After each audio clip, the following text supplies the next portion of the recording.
إن الحمد لله نحمده ونستعينه ونستغفره ونعوذ بالله من شرور أنفسنا وسيئات أعمالنا من يهده الله فلا مضل له ومن يضلل فلا هادي له وأشهد أن لا إله إلا الله وحده لا شريك له وأشهد أن محمدا عبده ورسوله اللهم صل وسلم على نبينا محمد وعلى آله وصحبه وتابعين وتابعيهم بإحسان إلى يوم الدين أما بعد.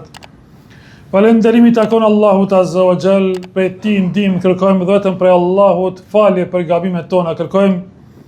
Atë që udhëzon Allahu, askush nuk ka mundësi ta devijoj, dhe atë që lën Allahun e devijim në humbje, askush nuk ka mundësi ta udhëzoj pas tij. Salat e selamet për shëndetet tona më të përzemërta qofshin mbi pejgamberin ton Muhammedin alayhi salatu wasalam, dhe mbi familjet e tij të ndershme, dhe mbi shokët e tij besnik, dhe mbar besimtarëve të cilët e pasojnë rrugën e pejgamberit sallallahu alaihi wasallam deri në ditën e gjykimit. Vëllezër të dashur besimtar, ashtu që kemi lajmëruar në hutbën e kaluar, që sot do të flasim rreth cilësisë së besimtarëve. Nëse lexojmë në Kur'an edhe në hadithet e pejgamberit sallallahu alaihi wasallam, janë të mbushura me cilësitë e besimtarëve, se si duhet dhe si duhet të duket një besimtar, si duhet të jetë dhe si duhet të duket një besimtar, qoftë në sjelljen e tij, qoftë në fjalët e tij, qoftë në çdo veprim që vepron. Për atë arsye, vëllezër, kërkohet prej neve që ne vazhdimisht të lexojmë Kur'an dhe të shfletojmë hadithet e pejgamberit sallallahu alaihi wasallam, kështu që ta krahasojmë veten tonë se ku jemi me ato cilësi të cilat i ka kërkuar Allahu Azza wa Jall prej neve. Besimtari duhet të jetë vetë kritik, ta kritikoj veten, ta shikoj veten, ta llogaris veten e vet, se ku qëndron ky njeri në raport me Allahun Azza wa Jall, raport me pejgamberin sallallahu alaihi wasallam, raport me besimtarët dhe me mbar njerëzimin. A është aty ku ka kërkuar Allahu Azza wa Jall të jetë ky besimtar apo jo? Allahu Azza wa Jall në Kur'an e ka zbrit një sura, e cila sura quhet Al-Mu'minun, besimtarët. Dhe po fillojmë nga kjo sura. Thot Allahu Azza wa Jall, qad aflaha al-mu'minun, kanë shpëtuar besimtarët. Kush janë ata besimtarë që kanë shpëtuar? I përmend cilësitë atyre besimtarëve Allahu subhanahu wa taala dhe thot: alladhina hum fi salatihim khashi'un, ata besimtarë të cilët në namazin e tyre ishin të përulur. Për të qenë njeriu i përulur në namaz, duhet të jetë i koncentruar në namaz. Përulja në namaz dhe në nshtrimin ndaj Allahut subhanahu wa taala, që ti të përkujtosh çdo veprim që je duke bërë, se je duke qëndru para të madhit Allah. Që nga qëndrimi gaditu në namaz, pra në qiyam, gjë që tregon se je i gatshëm para madhrisë Allahut subhanahu wa taala për çdo gjë që ka kërkuar Allahu Azza wa Jall prej teje. Je në shërbimin e Allahut Azza wa Jall. E pastaj rukuja, ku ti je duke shpreh përuljen ndaj Allahut subhanahu wa taala, dhe këtë duhet ta kujtosh gjatë namazit. Dhe më pas shkon në sejdë, ku e madhron Allahun Azza wa Jall në pjesën më të ulët, pa në tokë, e vendos ballin dhe hundën, që njeriu ndaj askujt nuk e vendos ballin dhe hundën përpos ndaj krijuesit të tij, ndaj Allahut subhanahu wa taala. Andaj vëllezër, namazi ynë duhet ta përkryejmë namazin, jo të jetë çdo namaz. Allahu kur ka thënë në Kur'an aqimis salah, ka thënë përkrye namazin. Do më thonë, fare namazin në mënyrën më të mirë të mundshme, duke e përkujtu Allahun subhanahu wa taala, duke ditë se çka je duke lexuar në namaz. Shiko se ku e ke zemrën dhe ndjenjat e tua gjatë qëndrimit para të madhit Allah. A je i koncentruar në namaz, apo nuk din se a e ke lexuar elhamin dhe pas elhamit cilën sure e ke lexuar, dhe çka ke thënë në namaz, dhe çka je lut në namaz? Mos të jetë namazi ynë vetëm një formë pa thelb dhe pa përmbajtje. Mos të jetë namazi vetëm dukje e kurse ti mos me pas asë një raport dhe asë një komunikim si që duhet me Allahun gjatë namazit. Andaj, kur ka kërkuar Allahu Azza wa Jall ne ta falim namaz, ka kërkuar që ne në namaz ta përmendim Allahun subhanahu wa taala. Lutjet tona për ndryshe nuk kanë efekt nëse nuk jemi të koncentruar dhe të jemi të bindur në përgjigjen e Allahut Azza wa Jall dhe të jemi të sinqert atë çka kërkojmë dhe me atë çka lutim Allahun subhanahu wa taala. Sepse për ndryshe fjalët dhe llafet që i flasim dhe që i lexojmë, nëse nuk jemi duke ditë se çka thojmë, atëherë jemi sikurse në kotje apo të përgjumur. Nuk dim se çka kemi fol. E Allahu Azza wa Jall e pranon vetëm lutjen kur gritet ajo lutje për një zemre që është ajo zemër e bindur se çka është duke fol dhe çka është duke lexuar dhe me çka është duke lutur Allahun subhanahu wa taala. Andaj, gjëja e parë që duhet prej besimtarit ta përmirësoj është namazin në relacion me Allahun subhanahu wa taala. E dyta që Allahu Azza wa Jall i lavdëron këta besimtar, thotë se këta besimtar janë të larguar dhe largohen prej gjërave të kota dhe prej llafeve të kota dhe prej njerëzve të kot. Besimtarët kotësin nuk e dojnë, sepse nuk shpërblehen. Kotësia i largon nga Allahu subhanahu wa taala, i largon nga udhëzimi i Allahut Azza wa Jall. Andaj çdo gjë që është e kot, e çka është e kot, çdo gjë që nuk të afron tek Allahu subhanahu wa taala, dhe çdo gjë që nuk të largon prej gjërave të këqija është e kot. Dhe besimtari duhet të jetë ai i cili e shfrytëzon kohën e tij dhe mundësinë e tij për t'u afruar tek Allahu subhanahu wa taala. Po ashtu, në vazhdim të këtij ajeti, Allahu Azza wa Jall i lavdëron besimtarët duke thënë walladhina hum lizzakati fa'ilun, dhe ata besimtar të shpëtuar janë të cilët japin zekat. Fjala zekat, vëllezër të dashur, do të thotë pastrim. Pastrim i raportit tënd me Allahun subhanahu wa taala. Pastrim i pasurisë tënde nga çdo gjë që ndoshta është përzier në pasurinë tënde. Andaj është obligim për çdo besimtar, sikurse që është obligim namazi, është obligim edhe dhënia e zekatit dhe dhënia e sadakas. Pejgamberi sallallahu alaihi wasallam zekatin dhe sadakan e ka quajtur edhe argument.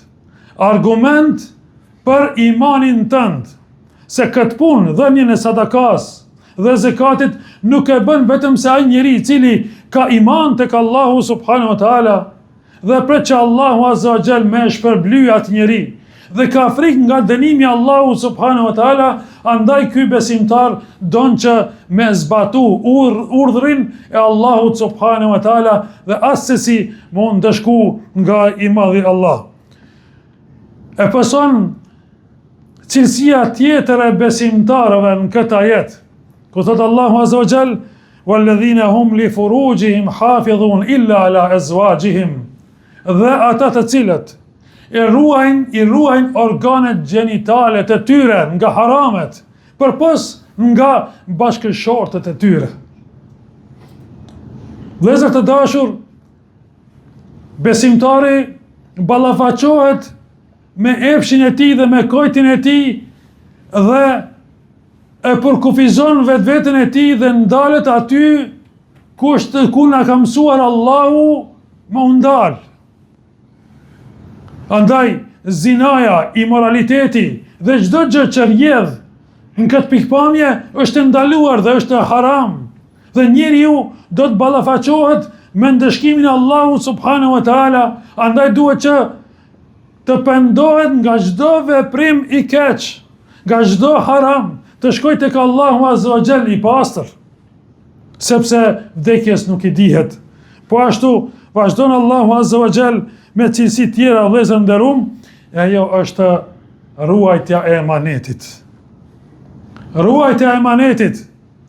Nëse diçka i besohet besimtarit, ai duhet që ta ruaj atë çështje me kujdes dhe me përgjegjësi. Vëllezër nderuam, emanet është edhe kur të besohet një pozitë. Shef, drejtor, kryemjeshtër, punëtor, është emanet tek Allahu subhanahu wa taala. Nëse e ke pranuar një punë, një obligim, një detyrë, me dëshirën tënde, duhet që t'i dalësh Zot ashtu që ka kërkuar Allahu dhe pejgamberi sallallahu alaihi wasallam. Një ditë erdhi Ebu Dherri, erdhi te pejgamberi sallallahu alaihi wasallam dhe i tha, kur e pa pejgamberi alayhi salam që disa sahabi po i përcakton në disa funksione shtetërore, filani kryetar bashkie, filani perfekt për filan vendin, perfekt për filan rajonin, e kështu me radhë, sikurse në çështjet e zgjedhjeve.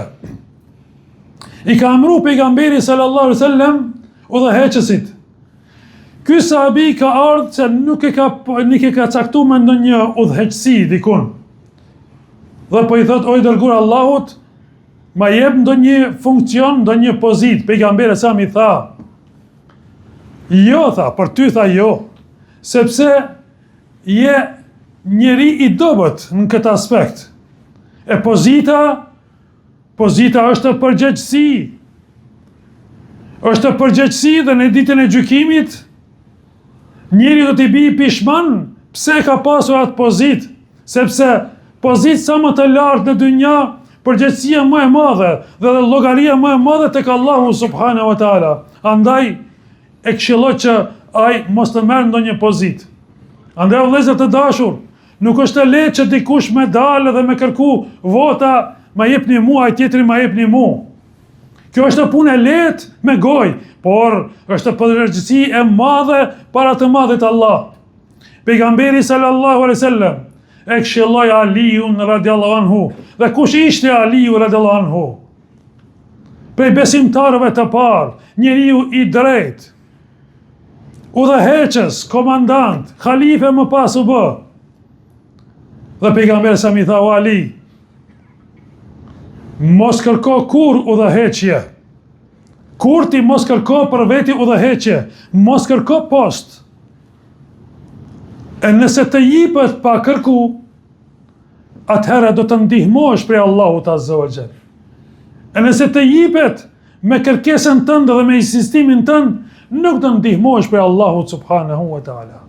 Andaj duhet të kemi kujdes me përgjegjësitë që i marrim dhe që na jipen.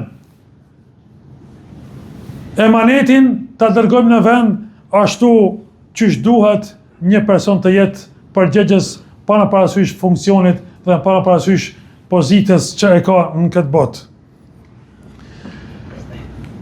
Cilësia tjetër që Allahu azza wa jalla lavdon besimtarët, thot përsëri kthehet në namaz, thot walladhina hum ala salatihim yuhafidhun, dhe ata besimtarë të cilët ala salavatihim yuhafidhun, dhe besimtarë të cilët për kujdesen për kohët e namazit, nuk e lën namazin me i ikë, është i kujdesshëm.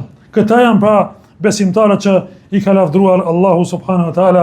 Elusim Allahun azza wa jall në ozër në rrugën e drejtë, dhe të na i falë mëkatet e qulu qawli hadha wa astaghfirullahi wa lakum.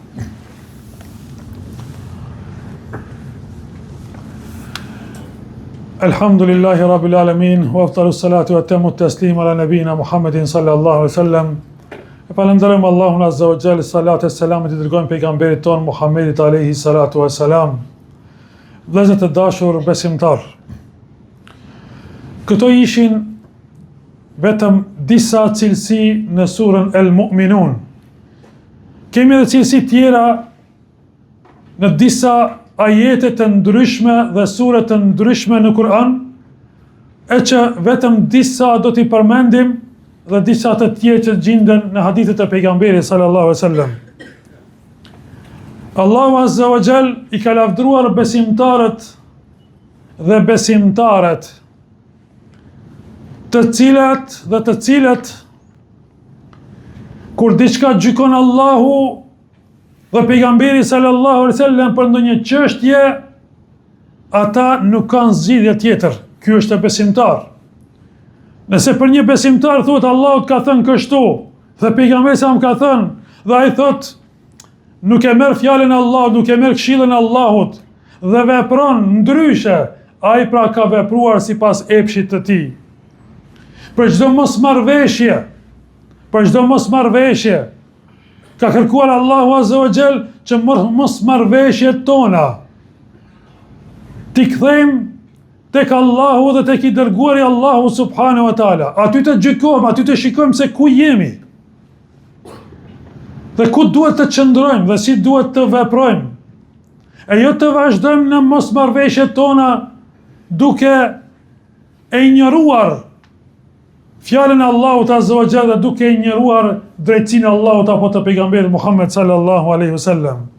Po ashtu, Allahu Azza wa Jall ka kërkuar prej besimtarëve që të respektojmë Allahun. Cilësia e besimtarit është që e respekton Allahun edhe respekton pejgamberin sallallahu alaihi wasallam. I ka lavdruar Allahu sahabët sepse kur i ka ardhur urdhni Allahut Azza wa Jall, kanë thënë semi'na wa ata'na. Dëgjuam dhe respektuam. Urdhni Allahut subhanahu wa taala nuk diskutohet, sepse është urdhri i krijuesit, urdhri i cili nuk gabon. Po ashtu, besimtarët në fillim të surës Al-Baqara i ka lavdruar Allahu Azza wa Jall besimtarët sepse ata i besojnë gajbit të msheftës.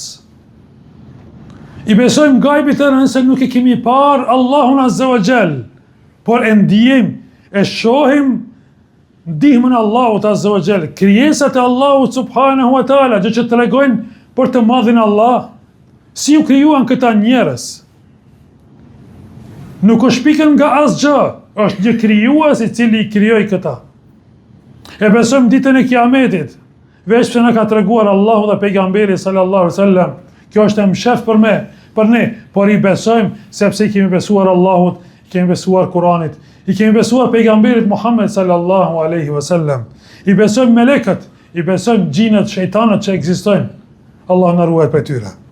Po ashtu vëllezër të dashur besimtar, pejgamberi sallallahu alaihi wasallam thotë: besimtari nuk kafshohet për një bire 2 herë. Pa nëse një njeri është kafshuar nga gjarpri apo nga akrepi 1 herë, pra edhe kështu është edhe besimtari. Nëse është mashtruar 1 herë, herën e dytë nuk mashtrohet, sepse besimtari, pejgamberi sa më ka thonë për besimtarin, besimtari është kejjisun fatin, që do thotë besimtari është largpamës dhe i zgjuar. Nuk bën besimtarit të mos jetë i zgjuar. Po ashtu pejgamberi sallallahu alaihi wasallam ka thënë, besimtari është vllau i besimtarit, e ruan, e mbron, ja ruan pasurin, ja mbron familjen, edhe kur ai nuk është prezent. Pejgamberi sallallahu alaihi wasallam ka thënë se nuk është besimtar i denj dhe i sinqert ai i cili nuk e don ndaj vllaut të vet besimtar atë edhe çka e don për vetveten e tij. Pejgamberi sallallahu alaihi wasallam ka thënë besimtari nuk gënjen. Pejgamberi sallallahu alaihi wasallam ka thënë ai njeri, ai besimtar i cili përzihet me njerëz dhe duron ndaj shqetësimeve të tyre, është më i mirë se ai i cili nuk përzihet me njerëz dhe nuk duron. Andaj, duhet që njeriu të jetë komunikativ, të përzihet me ta, të afrohet me ata, të ndihmoj atyre, edhe nëse gjen ndonjë shqetësim prej tyre, apo ndonjë llaf që ai besimtar të duroj, dhe ky është më i mirë se sa ai tjetër i cili e mbyll derën e tij dhe rrin në shtëpi dhe nuk komunikon dhe nuk përzihet me njerëz, as nuk afrohet me ta. Dhe po ashtu pejgamberi sallallahu alaihi wasallam ka thënë, besimtarët qëndrojnë në kushtet e tyre. Nëse ke premtuar diçka, duhet të qëndrosh në atë kusht. Nëse keni vendosur si ortak kushte, duhet që të qëndroni në ato kushte. Nëse shefi me punëtor, drejtori me punëtor, apo ndonjë përgjegjës kudo që është, kanë vendosur dhe janë marrë vesh dhe kanë një kontratë që kanë vendosur kushte të dy anshme, duhet që të jenë përgjegjës dhe atyre kushteve dhe të qëndrojnë të sinqert në ato kushte, sepse kjo është prej cilësive të besimtarit. Dhe shumë cilësi tjera janë që e shërbejnë njerëzimin këto cilësi, dhe e shërbejnë vetë njeriun dhe e shpërblejnë njeriun tek Allahu subhanahu wa taala. Allahu na boft prej besimtarëve të denj, besimtarëve të sinqert. Elusim Allahun azza wa jall na udhëzon në rrugën e drejtë. Elusim Allahun të na falë mëkatet. Elusim Allahun përmes neve të udhëzojë dhe të tjerët. Elusim Allahun subhanahu wa taala të na ruaj neve, të ruaj vendin ton, popullin ton dhe mbar besimtarët kudo që të jenë nëpër botë. Elusim Allahun azza wa jall të shëroj të sëmurit e muslimanëve, t'i laj borxhet e tyre, t'i mëshiroj të vdekurit tan. Amin, amin, amin. Walhamdulillahi rabbil alamin. Wa aqimus salah. Inna salata tanha anil fahsha'i wal munkar wa la dhikrullahi akbar. Wallahu ya'lamu ma tasna'un.